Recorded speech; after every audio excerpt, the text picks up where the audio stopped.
तो मैं हूं नादिया अनवर और उम्मीद करती हूँ आप सब खैरियत से होंगे। नाज़रीन, इन सारे प्रोग्राम्स और सेशंस को करने का मकसद ये होता है ताकि आप स्टॉक मार्केट में भरपूर तरीके से काम कर सकें और इसके साथ ही साथ पाकिस्तान स्टॉक मार्केट की जो अवेयरनेस है वो हर आम और ख़ास को पहुंचाना है ताकि हर कोई जो है इससे फ़ायदा उठाए, यहाँ के इन्वेस्ट करे। क्योंकि एक्सपर्ट्स कहते हैं कि PSX is a gold mine. जी हाँ, तो इस गोल्ड माइन से जो है हर कोई जो है क्यों ना फ़ायदा उठाए। तो इसलिए हमारा ये मकसद है कि जो है हर किसी को जो है इसकी अवेयरनेस हो और ज़्यादा से ज़्यादा जो है वो लोग यहाँ पर इन्वेस्ट करें।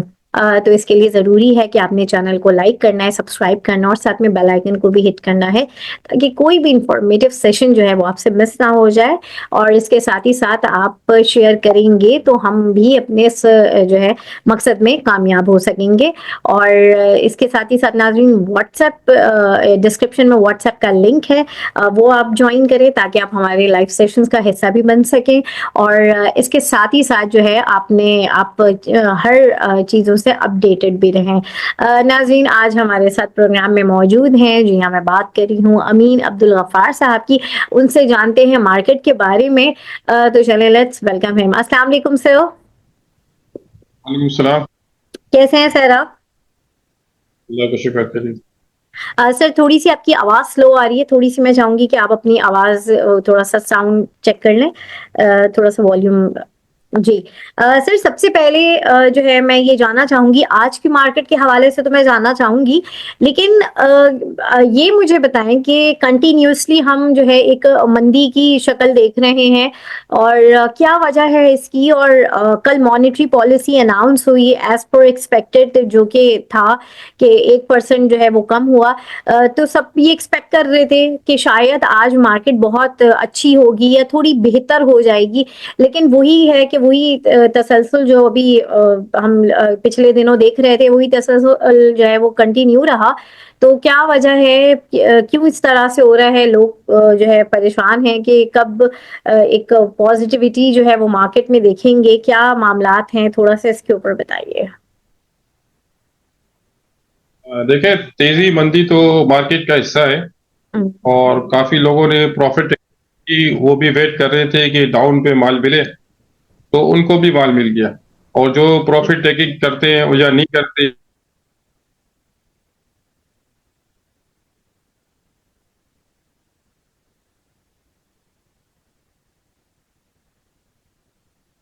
आवाज नहीं आ रही? जी, अब आ रही है, आवाज आ रही है। थोड़ा सा इंटरनेट का इशू हो गया था जी।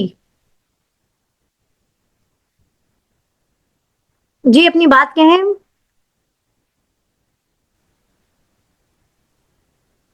देखिए, तेजी मंदी तो मार्केट का हिस्सा है और लोगों ने मार्केट में सेल किया था कि तेजी मंदी में माल हमको मिलेगा, तो उनको मौका मिल गया और उनको माल भी मिल गया। लोगों ने प्रॉफिट टेकिंग की थी और सीजीटी भी लोगों ने अदा कर दी। अब इनको मौका चाहिए था कि इनकी इन्वेस्टमेंट जो फारिग भरी हुई थी कि ताकि दोबारा हम मार्केट में खरीदारी कर सके, तो इनको मौका मिल गया। अब ये तेजी मंदी की वजह ये कि बैंकिंग सेक्टर वाला बैंक जो है इस्लामी बैंक, वो माल सेल कर रहा है, वो ऑयल एंड गैस की आइटम सेल कर रहा है क्योंकि इनकी आइटम सरिया कंप्लायंस से निकल रही है। तो इनकी मजबूरी होती है, जो सरिया कंप्लायंस से निकल जाती है वो आइटम को फौरन सेल कर देते हैं। तकरीबन 100 अरब का माल इनको सेल करना है 31 दिसंबर तक, और काफी हद तक इनका माल सेल हो चुका है। और फिर इसके बाद कि आप देखें कि कंपनीज को खरीद रही है, इंडिविजुअल खरीद रहे हैं, माल इनका बिक रहा है। ऐसा नहीं कि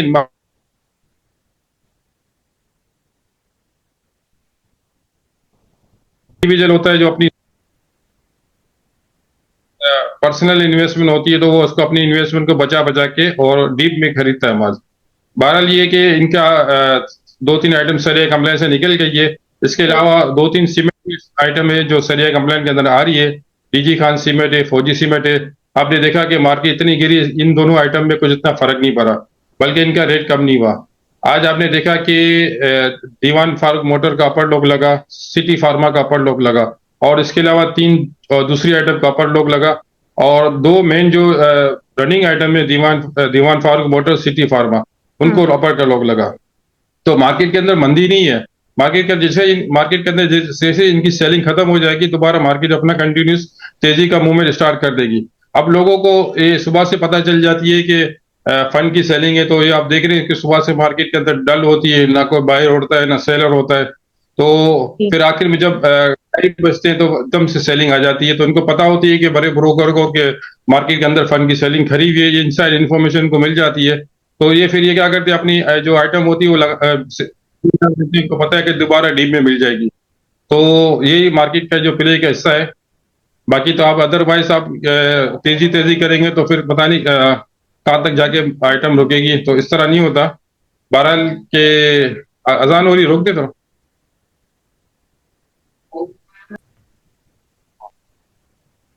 अच्छा, ये बताएं अमीन भाई कि इस वक्त किन ये कुछ स्टॉक्स हैं उनके हवाले से मैं पूछना चाहूंगी। मारी के बारे में बताएं, और जो है साथ ही साथ में जो है पहले मारी के बारे में बताएं, फिर आगे फर्दर मैं पूछती हूँ। देखिए, मारी का जो हाई किया था 900 किया था। 900 के हम्म। हिसाब से इसका बनता 7,200 रुपये रेट बनता था इसका। तो हम्म। 3600 में, और इसका जब एक्स के बाद इसका रेट बनता था 7,200, तो डबल से भी ज्यादा रेट हो गया था। और फिर इसकी अर्निंग जो आई है वो पुराने हिसाब से आई है, नए हिसाब से नहीं है। नंबर ऑफ शेयर बढ़ गए हैं और अर्निंग इसके हिसाब से कम आई है। बहरहाल ये प्रोसीजर में है इसका। अभी जो लोग अगर महंगे रेट में लिए हुए हैं तो उनको अभी वेट करना पड़ेगा, और अदरवाइज एवरेज भी करना पड़ेगा, मगर अभी नहीं, फिलहाल नहीं। फिलहाल कभी अगले क्वार्टर में बहुत टाइम है, तो उसको देके फिर इसके बाद डिसीजन लेंगे क्या करें। अब जो फंस गए हैं तो वो फंस गए, और लोगों ने काफी महंगे भी लिए हुए। और ये कि मार्केट को जो सपोर्ट कर रहा था इंडेक्स को, तो ये मारी पेट्रोलियम ही कर रहा था। मारी एनर्जी अभी नाम इसका चेंज हो गया है। और अब जब इंडेक्स को बढ़ाना होगा तो इसको बढ़ाना जरूरी हो जाएगा, क्योंकि इसका सबसे ज्यादा स्टॉक के अंदर हैवी इंडेक्स है। तो जैसे अगर चेंज हो जाता है, मार्केट का अगर रुख चेंज हो जाता है, तेजी की तरफ जाता है, तो फिर मारी भी इंशाल्लाह इंडेक्स को सपोर्ट करने के लिए इसको बढ़ाना पड़ेगा। सही। बाकी अदरवाइज को न्यूज नहीं है इसमें कोई खराब। सारी इसकी न्यूज अच्छी है। माइन का काम हो रहा है, आईटी के अंदर चले गया है। सेक्टर वाइज को जो इनकम हुई थी इसमें, अच्छा मतलब बहुत अच्छी जगह पे इन्वेस्टमेंट कर रहा है। रिकॉर्डेड में भी काम कर रहा है, सऊदीया के साथ भी काम कर रहा है। खबरें खबरें सारी इसकी अच्छी है, मगर ये कि अभी इंडेक्स को सपोर्ट नहीं है, तो इसकी वजह से इसका रेट डाउन हो गया है। जैसे मार्केट को सपोर्ट करने के लिए इसको फिर रेट बढ़ाना पड़ेगा, तो ये फिर ये अपनी जगह पे इंशाल्लाह आ जाएगा। सही।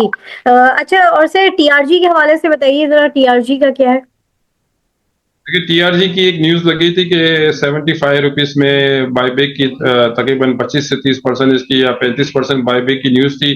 तो वहां ये 72 तक गई थी। वो 72 में ये कि एक बड़े ब्रोकर ने माल सेल कर दिया। तो फिर अब पता है कि जो बड़े ब्रोकर होते हैं उनको पता है कि पब्लिक की कितनी ताकत है। वो अकेले नहीं करते, वो फंड, म्यूचुअल फंड वगैरह और कंपनियों को मिला के काम करते हैं। तो वहां से सेलिंग कर दी। अब इनको 7-8 रुपए की और 5-6 रुपए की इनको एजिंग मिल गया। एजिंग ये होती है कि इनको डाउन में माल मिल गया, तो सही। दोबारा हो सकता है इसकी रैली एक या फर्दर मार्केट सपोर्ट हो। अब जो लोगों ने लिया हुआ उनको वेट करे, उनको या अब ये 75 से भी इनका ऊपर जाएगा, इंशाल्लाह 100 तक जाएगा। मगर ये कि मार्केट का भी जो बैंकों की सेलिंग आ गई, इसकी वजह से थोड़ा प्रेशर आ गया है। बाकी अगर बैंकों की बाइंग भी आएगी तो फिर आप देखेंगे ये आइटम इस रेट में मिलेगी नहीं, इंशाल्लाह इसको आपको बहुत ही ऊपर ही मिलेगी। तो जो जिनके पास पड़ा हुआ है उनको थोड़ा वेट करना चाहिए, होल्ड करना चाहिए। फ्यूचर के अंदर पोजीशन बहुत अच्छी थी, बहुत ज्यादा थी, आवड़ थी। बदला भी बहुत ज्यादा था। इस वक्त मार्केट में 61 अरब का तकरीबन बदला हो गया था, और 100 अरब की सेलिंग करी हुई थी। तो मार्केट के अंदर बहुत बड़ा प्रेशर था, मगर अल्हम्दुलिल्लाह मार्केट ने इसको सर्वाइव किया, और काफी मतलब काफी हद तक माल बिक गया है। और इंडिविजुअल जो हमारे एक्टिव हो गए थे दोबारा माल लेने के लिए, तो इंडिविजुअल खरीद रहे हैं। और इंडिविजुअल ऐसे नहीं है कि चलो आज लिया कल बेचेंगे, ये नहीं। हम लोगों ने 100% कैश पे बाइंग की है। बदले वाले तो खैर बदला तो पूरा चलता रहता है। वैसे 35-40 अरब का बदला हो तो मार्केट में इतनी फिगर की बात नहीं होती है। 20-21 अरब रुपये ज्यादा हो गया था, तब थोड़ा बिटवीन हो जाएगा तो मार्केट दोबारा परफॉर्मेंस शुरू कर देगी। सही। अच्छा, यहाँ पर ये बताएं कि ये दादा भाई सीमेंट के हवाले से भी काफी लोगों के क्वेश्चंस आ रहे हैं, तो थोड़ा उसको भी ब्रीफ करें। देखिए, दादा भाई सीमेंट ये 8 रुपए तक ऊपर गया था, और ये दादा भाई सीमेंट को दूसरे ग्रुप ने टेक ओवर कर लिया है और इसमें काम शुरू है। तो वो गया था वहां पे, जो फैक्ट्री वगैरह देख के आया था। सबसे बड़ी फैक्ट्री है सीमेंट की इस वक्त नूरियाबाद के अंदर, और ये पॉपुलर ग्रुप है, इसको उसने टेक ओवर कर लिया है। अब ये कि कानूनी कुछ तकाजे हैं जो कंप्लाइन वगैरह इसकी पूरी करनी होती है, इनकी लोन है, इनका अकाउंट से, इनकी बहुत सारी चीजें जो करनी होती है। तो उसको करने के लिए फिर इसका दादा भाई सीमेंट पे जो है ना, उसके जो कंप्लाइन वो कर ले, तो फिर ये डिफॉल्टर से निकल के नॉर्मल काउंटर में आ जाएगा। अब ये कि इसका 3 महीने का इसका टाइम मजीद बढ़ गया है, तो इसका अगर यहाँ से रैली बन सकती है, मार्केट का सपोर्ट ही तो आना चाहिए। 3 महीने की जैसे ही नोटिस आया तो एक आधा अपर लोग जरूर लगता, मगर अभी सपोर्ट आएगा तो मार्केट में ये इसका आप देखेंगे कि दोबारा 8-9 रुपये दोबारा हो जाएगा। बाकी ये कि ये लॉन्ग टर्म में बहुत अच्छा लग रहा है, क्योंकि जो ग्रुप ने इसको टेक ओवर किया है, पॉपुलर ग्रुप ने इसका, इमाम शोकी ये सेनेटर भी रह चुके हैं और काफी मतलब असर और रसूख वाले बंदे हैं, तो इसको जाया नहीं करेंगे और इसको यहाँ से बहुत अच्छा रेट कर देंगे। हो सकता है कि इसको कंपनी को सही करके आगे किसी दूसरे ग्रुप को बेच दे। वैसे भी ये दादा भाई सीमेंट टटा सीमेंट के बिल्कुल बैक साइड पे है, इनकी दीवार और टटा सीमेंट की दीवार मिलती है। हो सकता है टटा सीमेंट का आप देख लें 200 के ऊपर ट्रेड कर रहा है, तो हो सकता है कि टटा में मर्ज हो जाए, क्योंकि टटा सीमेंट की कैपिटल बहुत कम है और उसका बिजनेस बहुत अच्छा है। और अभी ये ऑटो सेक्टर में भी जा रहा है, ट्रैक्टर वगैरह भी इंपोर्ट कर रहा है टटा। तो हो सकता है कि दादा भाई सीमेंट की जमीन भी ले ले, जमीन इसकी बहुत बड़ी जमीन है। तो ये आगे जाके मतलब ये कि इनमें बहुत अच्छा मेरे को नजर आ रहा है। ये आपको मैं बता दूं कि ये लॉन्ग टर्म के लिए 25-30 रुपए मेरे को लग रहा है, शॉर्ट टर्म के लिए 8-10 रुपए लग रहा है। सही। अच्छा, दीवान फारूक के हवाले से भी जरा बताइएगा सर। देखिए, दीवान फारूक ने आज मार्केट को सपोर्ट किया, मार्केट तकरीबन 2200 के करीब माइनस हो चुकी थी, और जैसे दीवान फारूक पर लोग लगा तो पूरी मार्केट में हिलजुल आ गई, नई बाइंग आ गई, एक उम्मीद की लहर जागी। वैसे भी जब भी मंदी होती है तो दीवान ग्रुप ना कोई इसकी आइटम चल जाती है, तो फिर मार्केट को सपोर्ट मिलता है। किसी जमाने में दीवान सलमान फैब्रिक था, वो मार्केट को चलाता था, इसके बाद दीवान सीमेंट चलाता था, अब ये दीवान मोटर चला रहा है।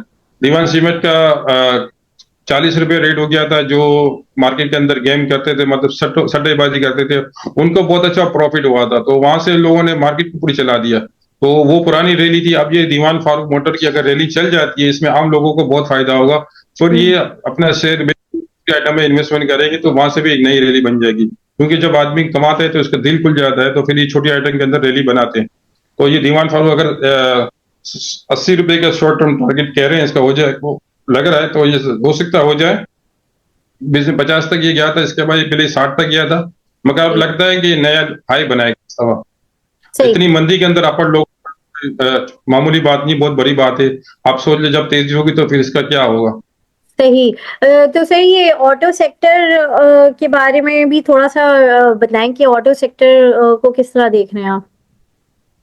देखिए, ऑटो सेक्टर बहुत अच्छा लग रहा है। ऑटो सेक्टर में बैंक फाइनेंस कर रही है, बैंकों ने अपनी लिमिटें बढ़ा दी है, स्टेट बैंक ने उनको परमिशन दी है कि आप कंज्यूमर को 30 लाख की जो लोन है उसको 50 से 60 लाख तक कर दें, क्योंकि गाड़ियों के रेट बढ़ गए। बैंकों की जो लोन थी वो ऑटो सेक्टर में कंज्यूमर तक 30 लाख तक महदूद थी, अब इसको बढ़ा के 50 से 60 लाख तक कर दिया है। अब ये बैंक अगर ये कह रहे हैं कि जब इंटरेस्ट रेट कम हो जाएगा, कि बैंक के पास कारोबार खत्म हो जाएगा, तो ये बात बिल्कुल गलत है। बैंकों के पास बहुत अच्छा, अभी इसके बाद ऑटो सेक्टर में काम करेगी, तामीरात में काम करेगी, जो ज़रिए सूबे है उसमें काम करेगी। बैंकों के पास बहुत अच्छा मतलब स्कोप मौजूद है। तो जैसे सराय सूद कम होगा तो फिर ये आम कंज्यूमर बैंक से लोन लेंगे, तो इनको बहुत ज्यादा बिजनेस।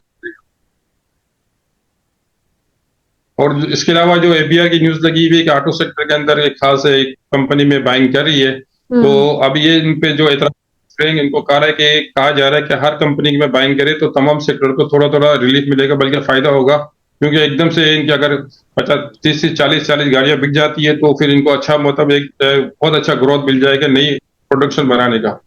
सही।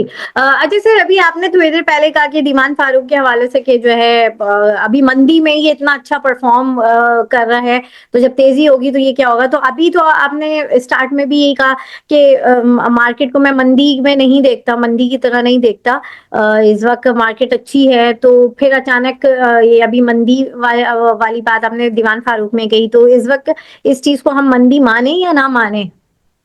देखिए, मंदी जब आप कहते हैं कि कोई आपकी आइटम बिके ही नहीं, उसको मंदी कहते हैं। ये ठीक है। मंदी नहीं है, यहाँ पे खरीदारी का मौका मिला, आपकी आइटम बिक रही है, अगर आपको लॉस हो रहा है वो आपका नसीब है, मगर आपके शेयर बिक रहे हैं। ऐसा नहीं कि आपके शेयर ही नहीं बिक रहे। जमाने 2008 में ऐसा क्राइसिस आया था कि लोगों को शेयर ही नहीं बिकते थे। जब मार्केट खुलती थी डाउन लोग बिक जाते थे, लोग लाइनों में लगे होते थे बेचने के लिए, मगर ये सूरत हाल नहीं है, लोगों को प्रॉफिट भी हो रहा है इस वक्त। लोगों ने कम रेट में बाइंग भी की हुई है। खैर अपर लोग में जो की हुई है उनका अपना नसीब है कि मतलब बहुत ज्यादा अपर में मार्केट में लोगों ने इन्वेस्टमेंट की है, तो खैर वो तो समझ के की होगी कि हाई रेट में मार्केट में हम परचेस करें तो लॉस भी हो सकता है और फंस भी सकते हैं। तो खैर ये तो उनका अपना नसीब है। बाकी जिन लोगों ने 45-46 हजार से मार्केट के अंदर इन है, उनको तो इतना लॉस नहीं हो रहा, बल्कि उनको प्रॉफिट हो रहा है, बल्कि थोड़ा प्रॉफिट कम हो रहा है। तो खैर मंदी तो आप नहीं कह सकते इसको। यहाँ से आपको नए इन्वेस्टरों को मौका मिला, और दूसरे जो पुराने जो लोग जो मार्केट से निकल चुके थे प्रॉफिट करके, उनको मौका मिला बाइंग करने का। अब मुझे कितने फोन आए कि लोगों कह रहे हैं कि यार हमें फौजी सीमेंट डाउन रेट पे नहीं मिल रहे, डीजे खान नहीं मिल रहे, उनको चाहिए ऊपर बेचा हुआ है, हमको माल डाउन पे नहीं मिलता। तो वो भी तो लाइन में लगे हुए हैं ना लेने के लिए, तो आप उसको मंदी तो नहीं कहेंगे ना। अगर उनको माल मिल जाता था, बोले हाँ, मंदी है, मिल गया, वो बोलते यार मंदी हो तो हमारे को शेयर तो मिले, क्योंकि दोनों आइटम सरिया कंप्लेंट में जा रही है। तो अभी इनके आज की मार्केट में जो 2200 माइनस थी, इसके अंदर भी इनका रेट कम नहीं हुआ। तो आप ये खुद सोच रहे हैं कि मंदी तो नहीं है। ये मार्केट का प्ले का हिस्सा है। तेजी तेजी करके कहाँ तक तेजी करेंगे? ये कि मार्केट के अंदर डिसिप्लिन होता है, गैप के साथ गैप फील करता है, नए लोग आते हैं, पुराने लोगों को एग्जिट होने का मौका मिलता है, नए लोगों को एंट्री करने का मौका मिलता है। ये तो चलता रहता है, ये सही कुदरती एक अमल है, इससे वो नहीं, मंदी नहीं कह सकते इसको। सही और बिल्कुल। और देखें, अगर नुकसान हो रहा है तो नसीब है, फायदा हो रहा है तो नसीब है। तो जिसको अपना नसीब आजमाना है तो वो पीएसएक्स में आए और आके जो है अपनी किस्मत आजमाए कि उसकी किस्मत अच्छी है या बुरी है। खैर, it's a joke part. Sir, अब बताइए कल की मार्केट को आप किस तरीके से देख रहे हैं आप? और जो है फिर आखिर में हम आपसे पूछेंगे आपकी टॉप पिक्स और किन आइटम्स को आप बहुत अच्छा समझ रहे हैं। सबसे पहले कल की मार्केट को बताएंगे, कैसा देख रहे हैं कल की मार्केट को? आपसे अभी एक बात करना चाहता हूँ कि जो लोग कस्तियों के जरिए बाहर मुल्क जाते हैं, उनका मैंने सुना कि 40-40 लाख, 50-50 लाख रुपए दे के अपनी मौत खरीद रहे हैं। तो हाँ, पीएसएक्स में अगर इन्वेस्ट करें तो क्या अपनी मौत तो नहीं खरीदेंगे ना? थोड़ा नुकसान हो जाएगा या प्रॉफिट हो जाएगा, तो ये तो फिर ये मार्केट अच्छी हुई ना। तो बिल्कुल लोग बिल्कुल बिल्कुल। से भी दूर हो गए। इतनी बड़ी बड़ी इन्वेस्टमेंट, अगर आप 50 लाख रुपए किसी म्यूचुअल फंड में लगाते, या हम्म, 40 लाख या 30 लाख, तो आपको हर महीने कुछ ना कुछ तो मिलता, बल्कि आपका खर्चा निकल आता। बल्कि हम्म, अगर आप स्टॉक किसी अच्छे ब्रोकर के पास काम करते तो आप जरूर कमाते। अगर ये नहीं समझ में आती, तब म्यूचुअल फंड में इन्वेस्टमेंट करें। मैं तो ये स्टॉक की मैनेजमेंट को ये कहना चाहता हूँ कि जो इनका मार्केटिंग डिपार्टमेंट है, लाखों की सैलरी ले रहा है, कोई जीरो परफॉर्मेंस है, कुछ परफॉर्मेंस नहीं है। स्टॉक का जो नया एमडी है वो थोड़ा बहुत एक्शन ले रहा है। मैं तो उनको ये सजेशन देना चाहता हूँ कि आप मजीद एक्शन लें और ऐसे इलाकों में मार्केट की एडवर्टाइज करें, जैसे कि आजाद कश्मीर है और इंटीरियल पंजाब है, जहां से लोग 40-40, 50-50 लाख रुपए देके बाहर जाते हैं और अपनी मौत खरीदते हैं। तो उनको ये अवेयरनेस दें कि भाई स्टॉक मार्केट में इन्वेस्टमेंट करें। अब बाजार ये कि आप कोट टाई पहन के 4-5 मतलब ये गाड़ियों में आके मतलब पूरा महीना ऑफिस के अंदर निकाल दिए, एसी के अंदर हो, बस ये वेट करे कि अगला महीना कब आएगा, हमको सैलरी कब मिलेगी, अलाउंसेस कब मिलेगा। हालांकि जो पीएक्स कमाती है वो भी खुद बांट लेते हैं बगैर मर्जी के, ना शेयर होल्डर से मशवरा करते हैं, कुछ भी नहीं करते, आपस में ही बोनस बांट लेते हैं। अब इनको कम से कम स्टॉक एक्सचेंज के जो शेयर है उनको कम से कम डिविडेंड तो दें, कम से कम उनको वो तो हिम्मत तो दें, मार्केटिंग करें, जो अपनी ड्यूटी तो हलाल करें, वो भी नहीं करते। तो पीएसएस मैनेजमेंट को ये मशवरा देना चाहता हूँ कि अपने जो स्टाफ है, आपने इतना महंगा स्टाफ रखा हुआ है, अवल तो इसकी जरूरत ही नहीं है, क्योंकि जो ब्रोकर है वो खुद मेहनत करता है, उसको आप साथ दें। बजाय उसको आप कंप्लेन में कर रहे हैं, जो ब्रोकर स्टॉक में अपने क्लाइंटों को विजिट कराना चाहता है उसको आप विजिट भी नहीं करने देते, और सिक्योरिटी इशू बना के उसको आप रोक रहे हैं। और आप ये देख रहे हैं कि स्टॉक के अंदर जो आप मार्केट को देख रहे हैं, इतनी भले बढ़ गई है, मार्केट डॉलर वाइज भी बढ़ गई है, रुपीस वाइज भी बढ़ गई है, रेट वाइज भी बढ़ गई है। मगर स्टॉक के अंदरूनी हालात देखें कि वहां पे लोग बेरोजगार हो रहे हैं, लोग अपनी खानदानी चीजों को वाइंड अप करके जा रहे हैं, फ्री में छोड़ के फॉरफिट होके जा रहे हैं। तो ये नहीं होना चाहिए। जो सही फॉरफिट करके जा रहा है तो दोबारा बुलाना चाहिए। मेरे स्टॉक के डायरेक्टर से भी बात हुई थी कि सही भाई आप इनको बुलाओ, जो लोग अपना काम छोड़ के चले गए, कितने लोग बेरोजगार हो गए। सही और बिल्कुल अच्छा, वो जो नए लोग भी आते थे, बिल्कुल। तो बजाय ये काम बिल्कुल, बहुत देखेंगे कि सही हमारे आपने गाइड किया अमीन भाई। बिल्कुल आप सही कह रहे हैं कि एक अच्छे ब्रोकरेज हाउस के साथ आप एसोसिएट रहें ताकि वो आपको सही और प्रॉपर गाइड करे। और बहुत सारे लोग ये सोच रहे होंगे कि कहाँ पर हमें जो है खुलवाना चाहिए? अभी भी बहुत सारे लोग कंफ्यूज होते हैं कि किधर हमें जाना चाहिए, गाइडलाइन नहीं मिल रही होती है। तो जो है आप हमसे भी राब्ता कर सकते हैं, और अगर आप अकाउंट खुलवाना चाहते हैं तो एपेक्स कैपिटल सिक्योरिटी में भी आप जो है करें, वहाँ की भी बहुत अच्छी कोऑपरेटिव टीम है, आपको प्रॉपर गाइड करेगी। इसके अलावा अगर आप जो है किसी भी तरह की कोई भी आप चाहते हैं तो आप हमारे प्रीमियम ग्रुप में भी आए, हमसे राब्ता करें, हम आपको प्रॉपर गाइड करेंगे। और सर बस टाइम थोड़ा सा शॉर्ट रह गया, तो मैं चाहूंगी कि आप जो है कल की मार्केट की थोड़ी सी स्ट्रैटेजी बताएं और साथ ही साथ टॉपिक्स। देखिए, सबसे पहले तो आपने जो मार्केट की बात की कि अकाउंट आपकी जो टीम है वो मतलब फ्री में काम कर रही है, लोगों को अवेयरनेस दे रही है, तो सबसे बिल्कुल। पहला तो आपका हक कि आप म्यूचुअल फंड की जगह इसी टीम को रिकमेंड करें, मतलब इस इन टीम को ज्वाइन करें जो मतलब आपको फ्री में सर्विस दे रही है और फ्री में एविडेंस दे रही है। वो आपसे कुछ भी नहीं चाह रही। अगर आपको अपनी इन्वेस्टमेंट को सेव करना है और बल्कि प्रॉफिट करना है तो आप आपके साथ काम करें, ये बहुत अच्छी बात है। दूसरी ये कि इनकी मार्केट लग रहा है कि 31 तारीख तक म्यूचुअल फंड की सेलिंग है। मेरी मुझे पता चली कि इनको ऑयल सेक्टर से निकलना है, तो लगता है कि मार्केट जब फरवरी के जब स्टार्टिंग होगी या फिर फ्राइडे को सेकंड हाफ में मार्केट मुझे लगता है कि अच्छी परफॉर्मेंस दिखाएगी। बहरहाल यहाँ पे आप इन्वेस्टमेंट कर सकते हैं सीमेंट सेक्टर के अंदर, स्टील सेक्टर के अंदर। बैंकों का रिजल्ट है फरवरी के एंड में, आप देखें कि बैंकिंग सेक्टर में तेजी होगी, और जैसे ही ऑयल सेक्टर की सेलिंग खत्म होगी मार्केट दोबारा अपनी परफॉर्मेंस आना शुरू होगी। बहरहाल आपने जो आइटम सेल की हुई है, अगर डाउन में आपको मिलती है तो आप उसको परचेस कर लें। अगर एवरेज बाय बड़ी आइटम में एवरेज ना करें। एवरेज करना देखो इस वक्त मार्केट में मुनासिब नहीं है, क्योंकि जो रिजल्ट आ गए, जैसे हमारी एनर्जी का रिजल्ट आ गया, तो हो सकता है कि यहाँ से भी ज्यादा डाउन हो जाए, तो आप एवरेज करेंगे तो फंस जाएंगे। जब एवरेज का मौका है तो एवरेज करें। बहरहाल अगर मार्केट का रुख अच्छा हो गया तो फिर रेट भी दोबारा बढ़ जाएगा, तो आपको वैसे एवरेज करने की जरूरत नहीं है। बाकी दीवान फारूक मोटर स्टॉक अच्छा है, पाकिस्तान स्टॉक एक्सचेंज बहुत अच्छा है, दादा सिमत छोपेनी आइटम अच्छा है, पेस अच्छा है, मौसम अच्छा है। लाहौर के जो मेंबर जो पॉलिटिकल हालात के हिसाब से जो मार्केट से एग्जिट हो रहे थे दोबारा इन होना शुरू हो गए हैं। तो ये कि लाहौर मतलब ये जो छोटी टेक्सटाइल की आइटम है, वो स्पेनिंग की आइटम है, पेस वगैरह है, जो छोटी आइटम है उसमें अपनी आइटम में इन्वेस्टमेंट करें। दादा भाई सीमेंट भी थोड़ा इन्वेस्टमेंट करें, इंशाल्लाह ये डिफॉल्टर से निकल जाएगा। आपको 7-8 रुपए दे के जाएगा, 2-3 रुपए यहाँ से गेन हो जाएगा। बहुत ज्यादा बड़ी आइटम में इन्वेस्टमेंट ना करें। ओजीडीसी पीपीएल और पीएसओ में थोड़ा भी इस वक्त सेलिंग है, तो हो सकता है कि इनकी सेलिंग मार्केट बर्दाश्त कर सके। अगर नहीं चलेगी तो फिर इंडिविजुअल भी इसको सेल करके दूसरे आइटम में इन होंगे, तो इन आइटम से अभी थोड़ा फिलहाल वक्ती तौर पर दूर है। सही, बहुत बहुत शुक्रिया अमीन भाई आपका। और यहाँ पे जो है मैं ये भी बताती चलूँ कि आप अमीन भाई को भी दुआओं में याद रखें। इनके जो है पाँव में फ्रैक्चर हो गया है, और इसमें भी वो आए हमारे सेशन का हिस्सा बने। तो आप सबकी दुआएं, हम सबकी दुआएं अमीन भाई आपके साथ हैं। और जो है बहुत शुक्रिया। और यहाँ पर नाज़रीन, आज के सेशन से मैं इजाजत लूंगी। इंशाल्लाह आप लोगों से फिर मुलाकात होगी, तब तक के लिए अल्लाह हाफिज।